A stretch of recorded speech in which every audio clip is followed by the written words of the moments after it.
बिस्मिल्लाहिर्रहमानिर्रहीम। अल्लाहुम्मा सल्ली अला मुहम्मदिन व आलि मुहम्मद। माह मुबारक रमज़ान में एक मसला ये पेश आता है कि वो बच्चियाँ जो अभी ताज़ा बालिग हुई हैं, चूँकि बच्चियों के लिए 9 साल मुकम्मल होते ही उनको रोज़ा रखना ज़रूरी है, वाजिब है, वो बालिग हो जाती हैं।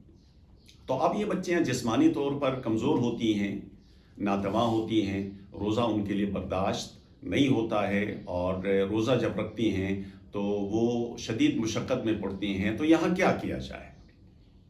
क्या रोज़ा छोड़ने की इजाज़त है उनको?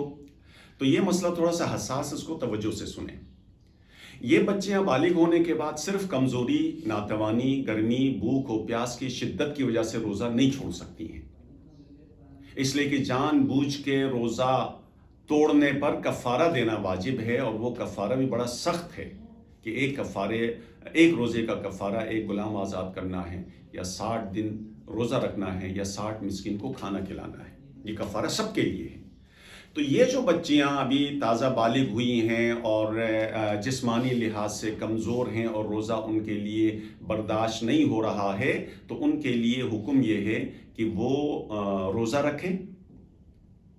रोज़ा रखने के बाद दिन के किसी वक्त भी जब रोज़ा इनके लिए बाइस मुशक्क़त हो, यानी रोज़ा इनके लिए नाकाबिले बर्दाश्त हो जाए, भूख प्यास की वजह से, कमज़ोरी नातवानी की वजह से, तो यहाँ मुज्तहिद उनको इजाज़त देता है कि ज़रूरत का खाना खाएं, ज़रूरत का पानी पिए।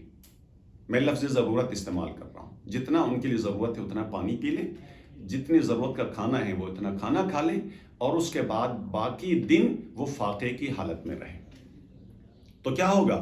रोज़ा तो उनका चला गया। अब ये होगा कि बाद में रमज़ान के बाद इन रोज़ों की क़ज़ा करनी पड़ेगी उनको, ये जितने भी रोज़े उन्होंने इस तरह तोड़े हैं। इसका फ़ायदा ये है कि इस पर कफ़ारा नहीं लगेगा।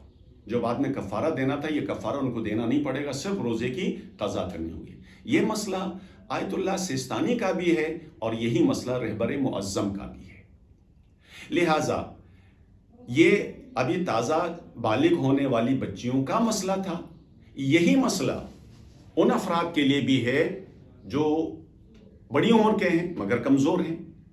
उन अफराद के लिए है जो गर्मी की वजह से या कामकाज की वजह से भूख प्यास बर्दाश्त नहीं कर सकते हैं। यहाँ बर्दाश्त का मतलब फिर वही है कि नाकाबिले बर्दाश्त हो वो, कि ऐसा कि आम तौर पर ऐसी भूख प्यास और कमज़ोरी नातवानी को बर्दाश्त नहीं किया जाता, काबिल तहम्मुल नहीं है।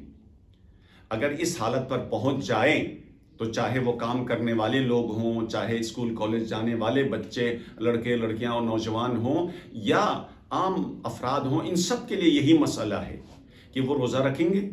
दिन के किसी वक्त भी जब उनकी हालत तगय्युर हो जाए, जब भूख प्यास की शिद्दत आ जाए, तो वो ज़रूरत का पानी पिएं, ज़रूरत का खाना खाएं, और उसके बाद बाकी दिन फाक़े की कैफियत में रहें। तो इसका फ़ायदा ये होगा कि ये रोज़ा तो उनका चला गया है, बाद में क़ज़ा करना होगा, लेकिन उनको कफ़ारा देना नहीं होगा, ये कफ़ारा से बच जाएंगे। तो ये मसला बहुत आसान है, इस तरह अमल किया जाए ताकि मोमिनीन कफ़ारा से भी बच जाएं और गुनाह से भी बच जाएं, सिर्फ बाद में उसकी क़ज़ा करनी पड़ेगी। बस सल्लल्लाहु अला मुहम्मदिन व आलिहि तय्यबीन अत्ताहिरीन।